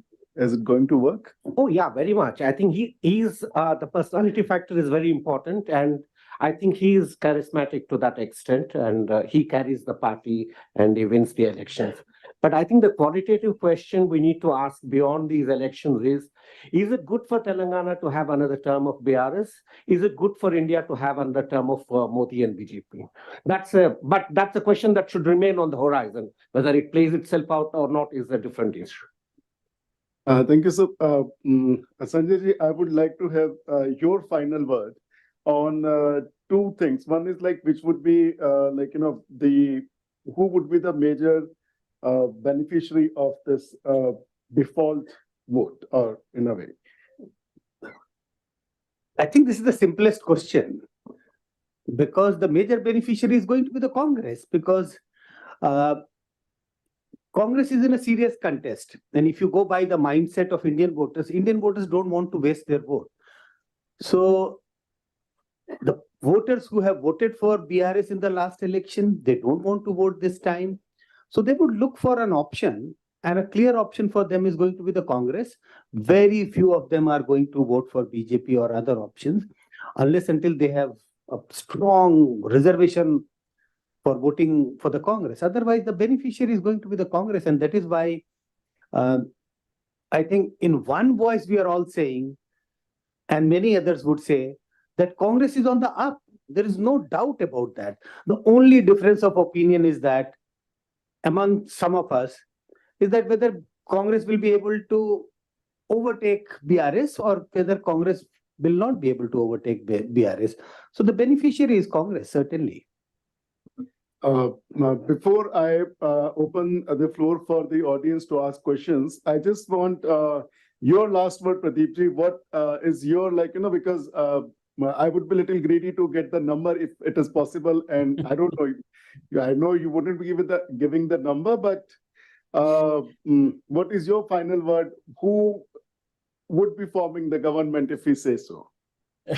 So this question is very difficult for me to answer, but all I can say is that definitely there is an anti-incumbency. TRS is going to lose good amount of, I would not say substantial, but a good amount of vote for sure. Only thing, even first question is how much that number, when I say good amount of vote TRS is going to lose, and is whatever it may be, 6, 7, 8, 9, 10, 11, how much is shifting to BJP, which is definitely going to be very minor share, but that minor share is also substantial enough which will stop Congress to cross the BRS. That is something very interesting to be seen. Because another party, in terms of seats, 7 to 8 seats are reserved for kind of overseas party. So number of seats remains only 112. If we go by the last time result, the 7 seats won by the overseas party. So 112 seats, how these 12 seats, 112 seats is split out in terms of BJP is playing the role over there. But BJP has a presence in a very limited pocket. That is the only case. But in a way, it's positive also, because wherever BJP is going to dent, it definitely going to dent the Congress. Because then it will be much easier for TRS to sail through in those seats. So the only question is, what is the degree of anti-incumbency vote and what is the degree of split among the Congress and BJP? I'm not saying BJP is going to be distant third. There is not a single % doubt in anybody's mind, right? But last time, assembly to general election, 7% BJP in assembly and 19% in general election, 12% is plus. Whereas Congress vote 28 to 29%, 28 to only 1% increase. And TRS 47 to 41, 6% loss.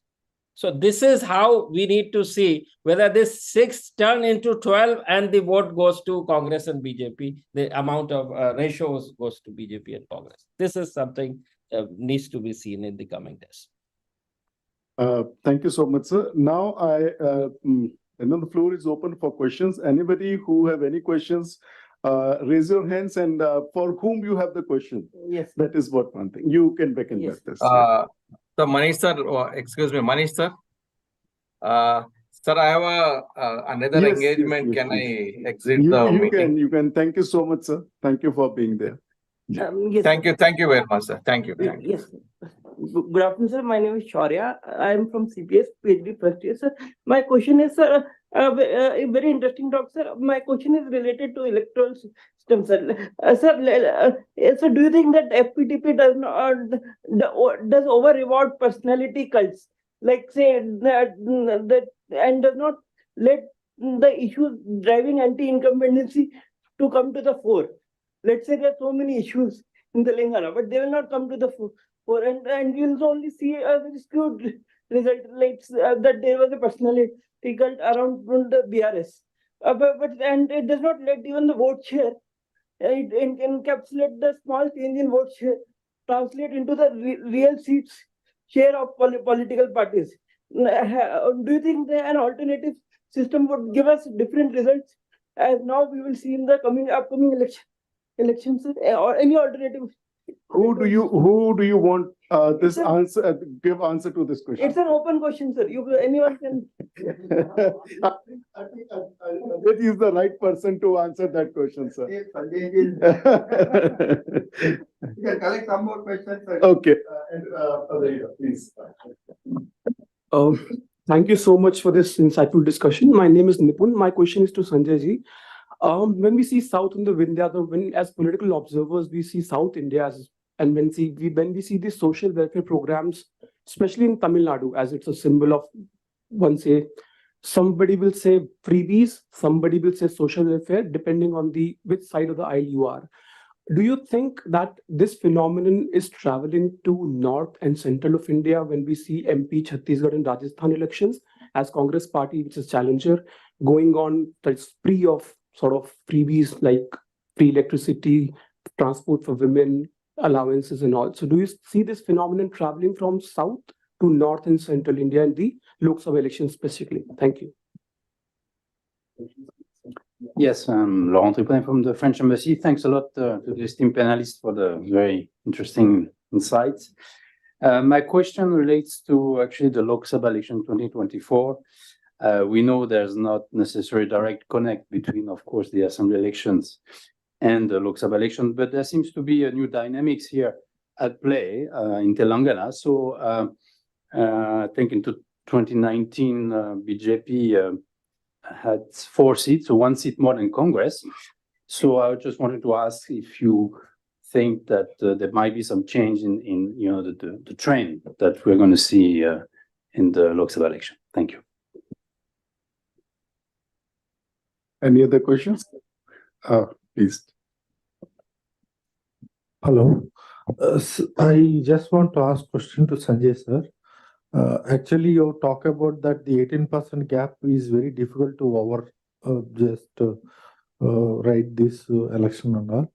My question is actually if you take this last 10 years of this entire movement followed by election in 14 and all, there is a very strong sentiment, emotional politics are going on in both Andhra Pradesh and Telangana. Because if you see in Andhra Pradesh, Congress was one of the strongest party before bifurcation. The leaders lost like anything. That 2% votes, it was never happened in the history of Andhra Pradesh. Such a strong leaders who got to more than 50 percentage of votes just declined to 2%. In that case, TRS was also same case, that their performance was in the coalition parties with Congress also. And the TDP party, they did not perform in before 14. But 14 was something was very tremendous. Sentiments played a lot of role and all. The shifting of this TRS to BRS is actually, I think that the imagination was completely disconnected with the Telangana people. And the promises made by the TRS was become null and void, that whatever 3 acres of land and this Dalit CM all become null and void.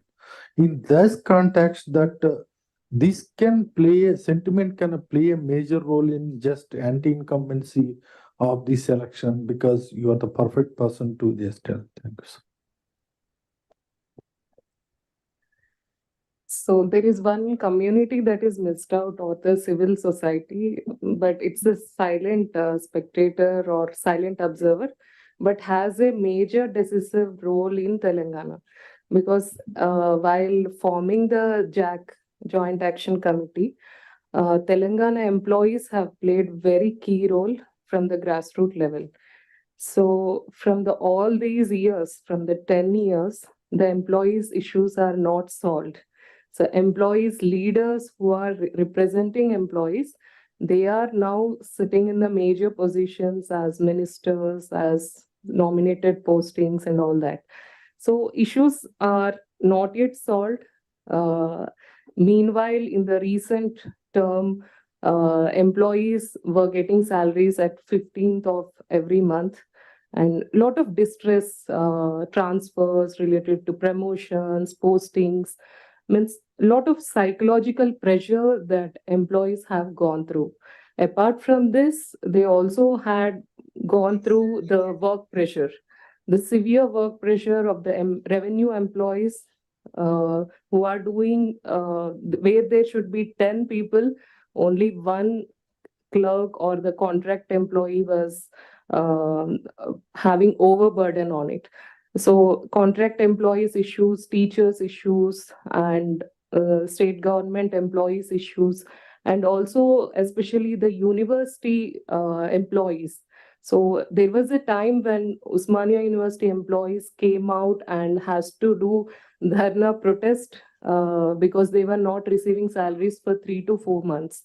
So these are silent, but which did not come out, and some have not come out to express because of the pressure or other issues.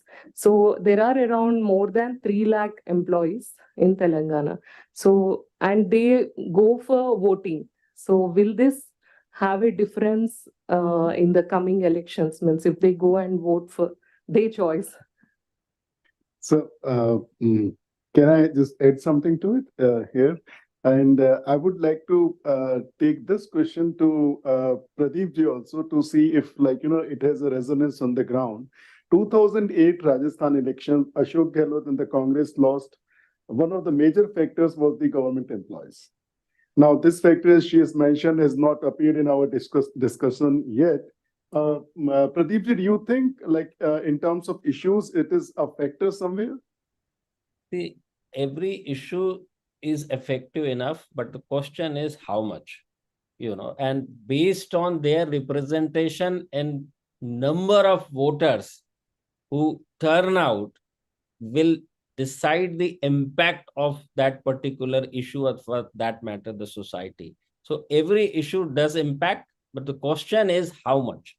And how much, the simplest answer is in the ratio of the representation in the electoral system. This is my answer. Yes, sir, please. So if the margin is very narrow, for example, the number of voters are very narrow in case of Himachal Pradesh, I would definitely not confirm that it was the case in 2008 Rajasthan defeat. But I would definitely say yes, in case of Himachal Pradesh, this was the good amount. It has played a good amount of role in old pension scheme in Himachal Pradesh, BJP's defeat and Congress victory in recent past in the last year. Yeah. Sanjay ji, the questions you want to take. Maybe few questions. First, welfare schemes, has it traveled from north to south? I think south to north. I think it has already traveled. If you look at all the state which goes to poll, Madhya Pradesh, Rajasthan, Chhattisgarh. In a lighter note, I was telling someone that looks like not parties are not contesting elections, schemes are contesting elections. All political schemes and promises. Second, Assembly versus Lok Sabha. See, 2014 and Assembly election before that, we saw slightly different pattern. 2018-19, we saw very different patterns in the same state, that people voted very differently. Even in Delhi, many states, many examples of that kind, that people are voting differently for the state assembly elections and the Lok Sabha election. And you can simply see the vote percentage polled by BJP if you club all the states together, all assembly elections. There is a 8% difference almost. 7-8% difference. BJP gets roughly 30% votes if you club all the state assembly elections. And if you look at the Lok Sabha election, they're getting 37%. So it's 7-8% gap. But my own sense is that this time also, if we look this round of assembly election or the previous round of assembly election, and when we look at the 2024, it will still be different. But my own sense is that this is not going to be as sharp as we saw in 2018 and 2019. So the people will still vote differently, but not as sharply as we saw in 2018 and 2019. It is going to be much closer, which is to say, regional parties and Congress will do slightly better in assembly election, and maybe BJP, and if Congress and regional party does better, BJP will perform slightly, like badly. So that is government employees issue, but that, yes, it is an issue, but what is the proportion of government employees in the state? And this is an issue every state. You talk about any state, people, Himachal, there is a lot of discussion on this issue because it's a small state. Every constituencies are very, very small, 50,000, 60,000, not more than 70,000.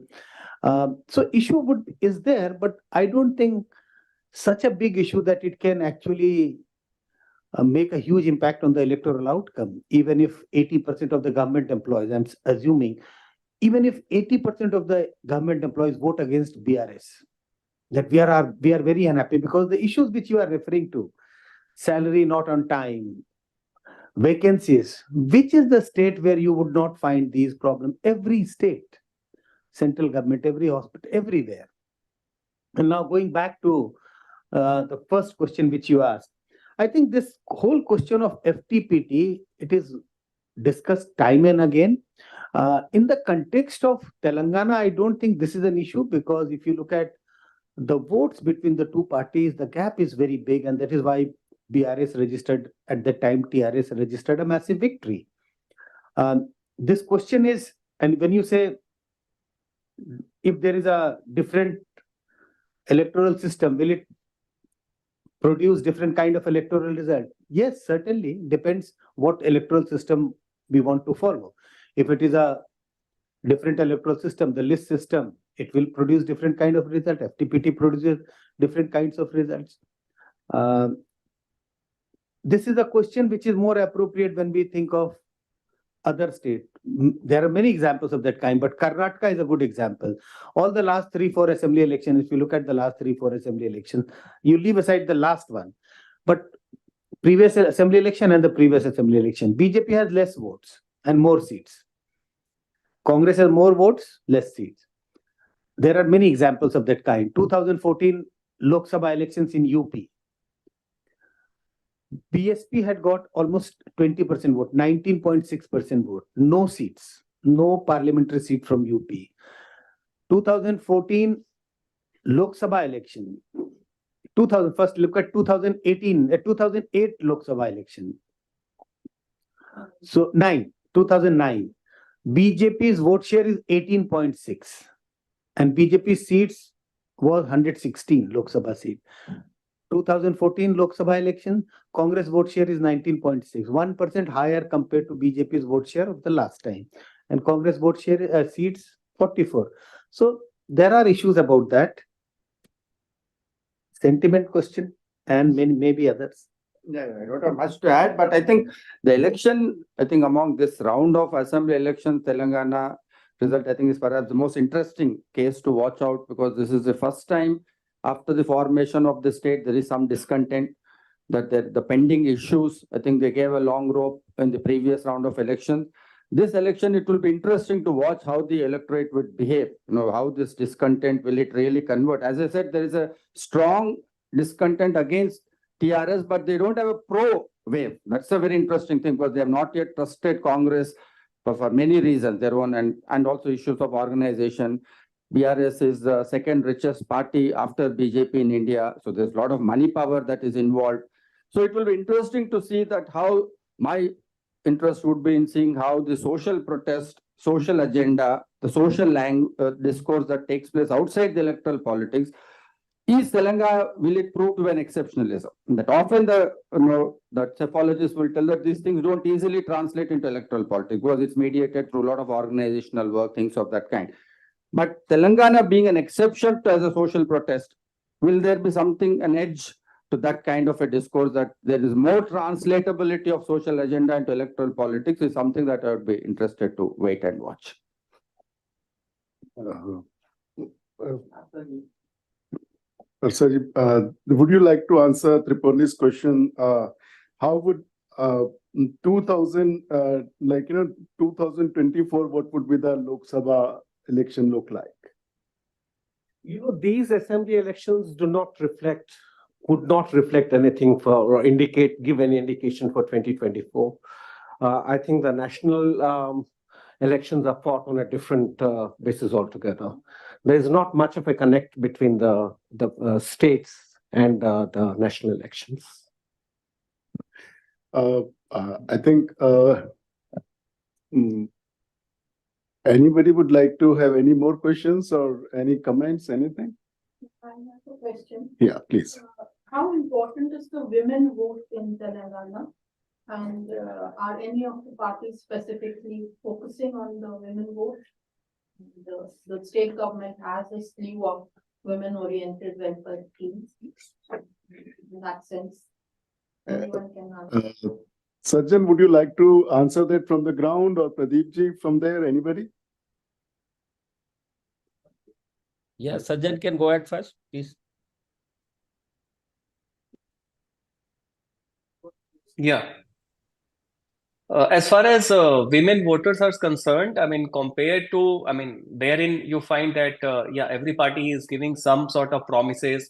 And the only difference is that if you see the, promises of Congress and BRS, it seems that BRS have added 500 rupees more to every scheme, including the women specific issue. So that is there. But here there is one difference. If you take, because elections are also happening in other states like Madhya Pradesh, Rajasthan, and Chhattisgarh, I think that women as a factor is not as strong in Telangana as you see in Madhya Pradesh. Of course, it has been there.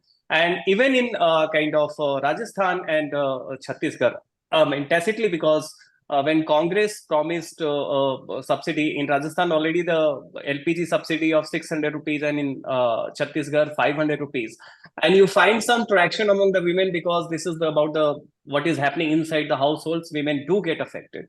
So I think on a comparative relative frame, the women, electorates are being outreached, but it is relatively weaker compared to these three states in central and North Indian states. Can I add on this? Yeah. One of the key issues that is emerging in Telangana is the question of liquor. In combined Andhra Pradesh, if you remember in 90s, we have had one of the largest prohibition, and that actually anti-prohibition movement then went into Bihar and Haryana and other states picked up.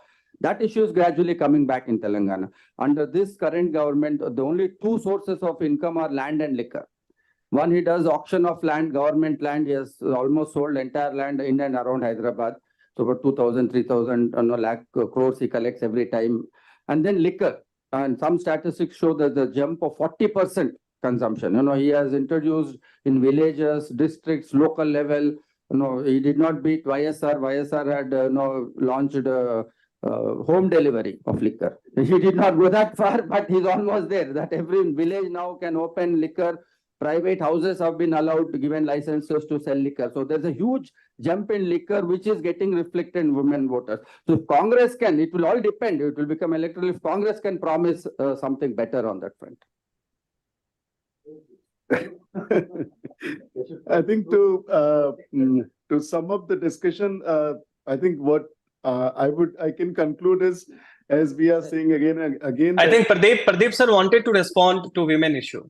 Anyway, so Sir, I have a not in question. the not in the context of Telangana, but as India as a whole. See, the 80% of the vote cast. I'm saying 67% last time turnout. I'm talking about general election 19. So 80% vote cast. Their livelihood largely depend on the government of the day, whether state government, municipal government, or the central government. And when we say women in India, we all know that women is bulk of the women is largely depend on the male member of the family. So what government or the politicians have seen this 50% of the vote of the women in the country and the kind of state they are in, as when I say 80% livelihood depend on the government of the day, whether road, electricity, water, education, health, ration, PDS, farm related things, fertilizer, and seed subsidy, and the water and electricity subsidy for irrigation. So they are 80% their livelihood depend on the government of the day. And the main force behind running the home is women, and they do not have the resources and the facility, and that is where these government come in the way and provide all kind of social welfare aids and schemes. So women voter is very important. And earlier days, 20-30 years back, women is so dependent in male even for the voting preference. Even it exists in northern part of the country even today, or some part of the eastern state. But in southern India, women are fairly independent because of, again, the education system. So they take their decision wisely and independently. And these consistency of 50%, all these politicians are eyeing and doing some or the other kind of welfare, and it does impact the outcome of any result for sure. Thank you, sir. One last question we have it. Yeah. Yeah. You are asking a question or adding a comment? No, sir, questions. True. Sanjay sir and Pradeep. Okay. So one of the major issues that we get reminded of when it comes to South is anti-caste struggles and Dravidianism, right? And I mean, like, despite the fact that the social Telangana is not achieved, why don't we think, why is that, say, for example, RS Praveen Kumar, or the BSP, or any the progressive, so-called progressive parties, why are they not able to capitalize, or how do you see that phenomenon, And second is how do you think that this is going to happen in, say, for example, the demise of Gaddar? How is it going to affect the elections in the coming elections?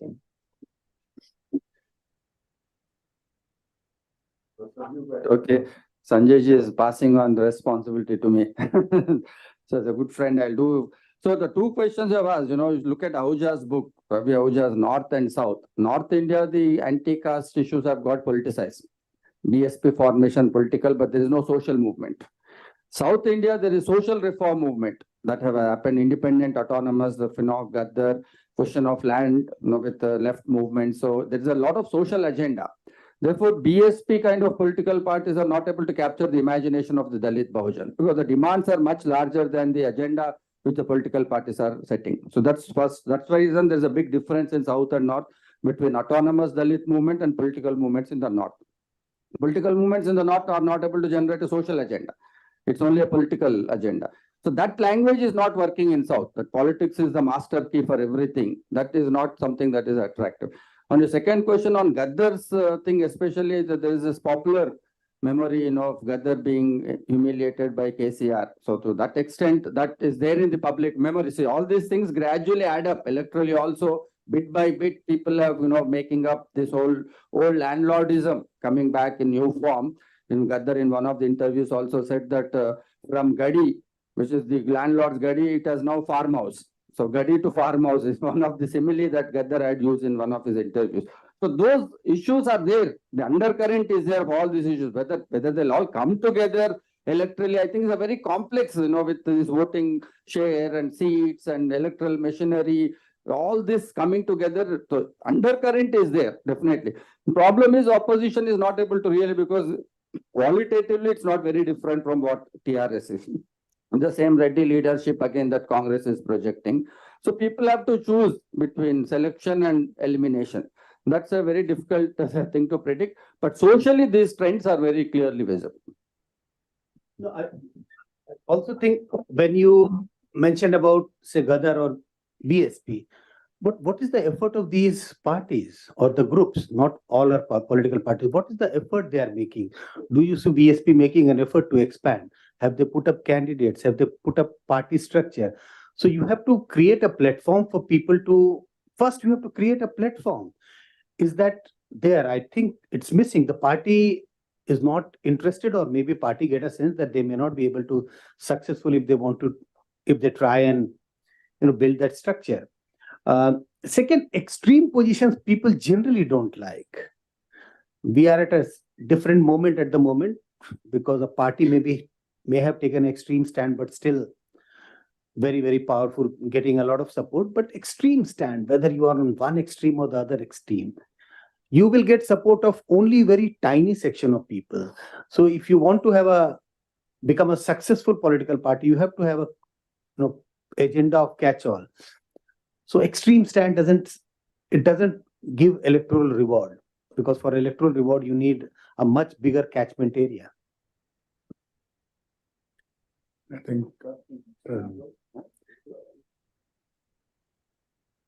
Thank you so much, everyone. I think I don't really have much to conclude because all of us, all our panelists have their own expertise in their own areas, and they have given their final word.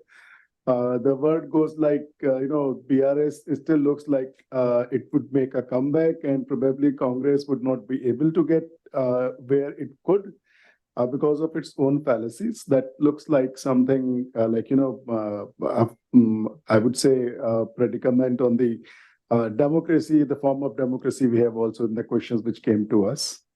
I must thank everyone, Pradeep ji, Sajjan, Ravi ji. Shivaji, I would like to comment. I would like to comment Sure, on sir, that sure, social sure, thing. sir. Sorry to intervene. No, please, sir. But Please. Thank you so much. regarding that Dalit and social thing, BSP versus in southern state, the basic difference in southern and northern states for these is, there in northern state there was an atrocity against these Dalit, and particularly in Uttar Pradesh. Though BJP born in Punjab by Kansi Ramji, but the real political benefit reaped by the BSP in Uttar Pradesh purely because, one, the substantial number of 20% of Dalit community in Uttar Pradesh, and two, the atrocity is very important. And when it comes to comparatively in southern India, there is not the atrocity, but there has to be a welfare scope for the welfare of the society. So that is the big difference in north and south when it comes to Dalit, and mobilization into political success or the benefit. This is the difference. Thank you so much, sir. I now want my colleague Amrita to say a few words to thank everyone. Thank you. Thank you, sir. First of all, I would like to thank the discussants for throwing light on what can or cannot be, or rather would or would not be the result of the elections happening in Telangana this month. And I would also like to thank all the delegates and other guests for taking out time from their busy schedules and gracing this discussion. And to the other audiences who listened intently to all the discussions. We hope that we are joined by all of you in the future discussions as well. Thank you so much. Have a nice day. And I request all of you to kindly join us for lunch just outside this room. Thank you so much. Thank you. Thank you, everyone.